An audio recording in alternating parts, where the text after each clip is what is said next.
বরাক উপত্যকা বঙ্গ সাহিত্য ও সংস্কৃতি সম্মেলনের ৩১তম দ্বিবার্ষিক কেন্দ্রীয় অধিবেশন আজ ৩০শে জানুয়ারি থেকে শুরু হচ্ছে। এই অধিবেশন ৩০শে জানুয়ারি থেকে ১ ফেব্রুয়ারি ২০২৬ পর্যন্ত ৩ দিন ব্যাপী এই সম্মেলন হাইলাকান্দি রবীন্দ্র ভবন, নজরুল সদন, বঙ্গভবন প্রাঙ্গণে অনুষ্ঠিত হবে। ৩ দিন ব্যাপী এই সম্মেলনের সূচনা হবে এক বর্ণাঢ্য শোভাযাত্রার মাধ্যমে, যেখানে বাংলা শিল্প, সাহিত্য ও সংস্কৃতির বৈচিত্র্য তুলে ধরা হবে। শুক্রবার সকালে শোভাযাত্রার মাধ্যমে প্রাথমিক সূচনা। এই শোভাযাত্রায় অংশ নেবেন বিভিন্ন সাংস্কৃতিক সংগঠন, শিল্পী ও সাহিত্যপ্রেমীরা। শোভাযাত্রার পর আনুষ্ঠানিকভাবে শুরু সম্মেলনের মূল অনুষ্ঠান।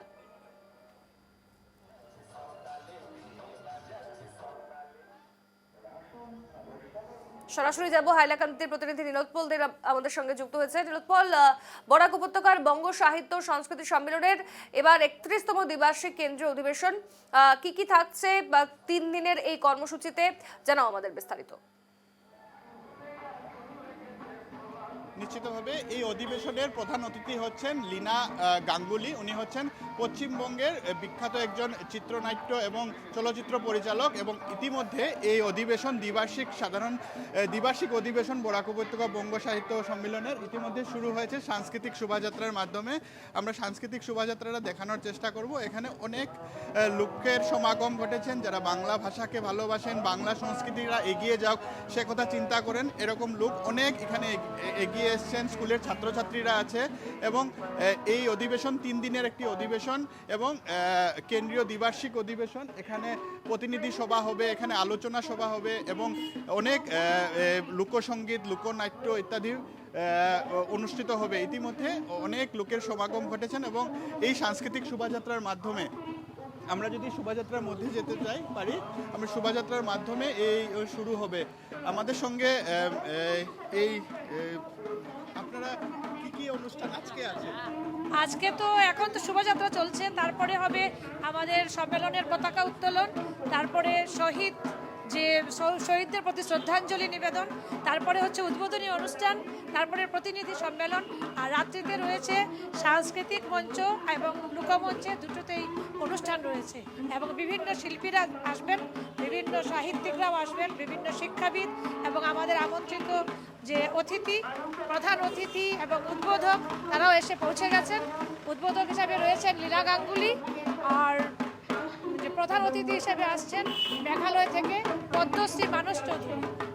ধন্যবাদ জানালাম। আমরা এখানে সঙ্গীত মহাবিদ্যালয়ের ছাত্রীরা রয়েছেন। এখানে আমরা দেখানোর চেষ্টা করব অনেক সাংস্কৃতিক সংগঠন এই শোভাযাত্রার সঙ্গে জড়িত হয়েছে। এখানে এই টেবলোটা আমরা দেখানোর চেষ্টা করি।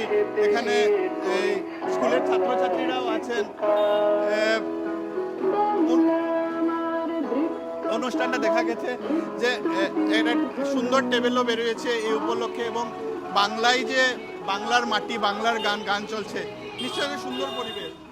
হ্যাঁ, নিশ্চয়ই ভীষণ সুন্দর একটা পরিবেশ এবং এটা আমাদের ৩১তম দ্বিবার্ষিক অধিবেশন এবার হাইলাকান্দিতে অনুষ্ঠিত হচ্ছে। আমরা আশা করছি যে অনুষ্ঠানটি সর্বাঙ্গ সুন্দর হবে। অনেক স্কুলের ছাত্রছাত্রীরা, হ্যাঁ, অনেক স্কুলকে বলা হয়েছিল, ওরা সবাই যোগদান করেছে স্বতঃস্ফূর্তভাবে।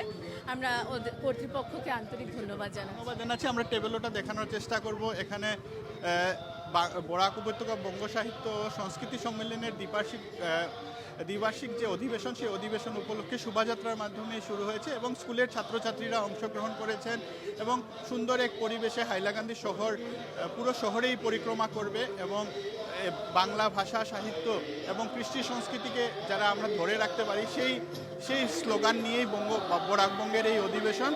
এবং ইতিমধ্যে দেখা গেছে যারা এখানে স্কুলের ছাত্রছাত্রীরা অংশগ্রহণ করেছেন এবং আমরা যদি আরও এগিয়ে যেতে পারি, অনেক লোকের সমাগম, এক সুন্দর পরিবেশ, বাংলার মাটি, বাংলার গান চারদিকে এখানে বেজে উঠেছে এবং দেখা গেছে যে শুধু একটি প্রজন্মেরই নয়, অনেক প্রজন্মের লোকেরা এখানে এসে উপস্থিত হয়েছেন এবং এই র্যালিতে বা এই শোভাযাত্রায় অংশগ্রহণ করেছেন। অনেক সঙ্গীত বিদ্যালয়ের ছাত্রছাত্রীরাও এখানে আছেন এবং হাইলাকান্দি শহরের যেগুলো প্রধান রাজপথ আছে, সেই রাজপথগুলো এখানে দেখা গেছে পরিক্রমা করছেন।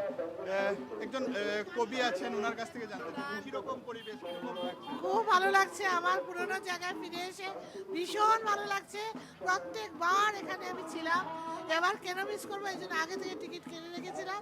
আর এসে মনে হচ্ছে সেই হাইলাকান্দি আরও উন্নত হয়েছে, আরও সুন্দর পরিবেশ হয়েছে, আর খুব সুন্দর লোকমঞ্চ হয়েছে, এটা দেখে আরও ভালো লাগবে। দেখা গেছে যে বরাক উপত্যকা বঙ্গ সাহিত্য ও সাংস্কৃতিক সম্মেলনের এই দ্বিবার্ষিক অধিবেশনের জন্য অনেক অপেক্ষায় ছিলেন হাইলাকান্দির লোকেরা, এবং এখানে ইতিমধ্যে দেখা গেছে যে মুখ্যমন্ত্রী ডক্টর হিমন্ত বিশ্ব শর্মাও শুভেচ্ছা বার্তা পাঠিয়েছেন। অন্যান্য লোকেরাও এই অনুষ্ঠান যাতে সফল হয় তার জন্য ইতিমধ্যে শুভেচ্ছা বার্তা পাঠিয়েছেন, এবং এই শোভাযাত্রার মাধ্যমে অনুষ্ঠান শুরু হয়েছে। 3 দিনের অনুষ্ঠান। আজকে শোভাযাত্রা হবে। প্রধান যেজন উন্মোচক আছেন লীনা গাঙ্গুলি, উনি ইতিমধ্যে হাইলাকান্দি এসে উপস্থিত হয়েছেন। উনি অন্যান্য অনুষ্ঠানগুলো উদ্বোধন করবেন। তারপর বিভিন্ন বিষয় নিয়ে আলোচনা হবে, প্রতিনিধি সভা আছে, প্রতিনিধি সভা হবে, বরাকবঙ্গের নতুন কমিটি গঠন হবে।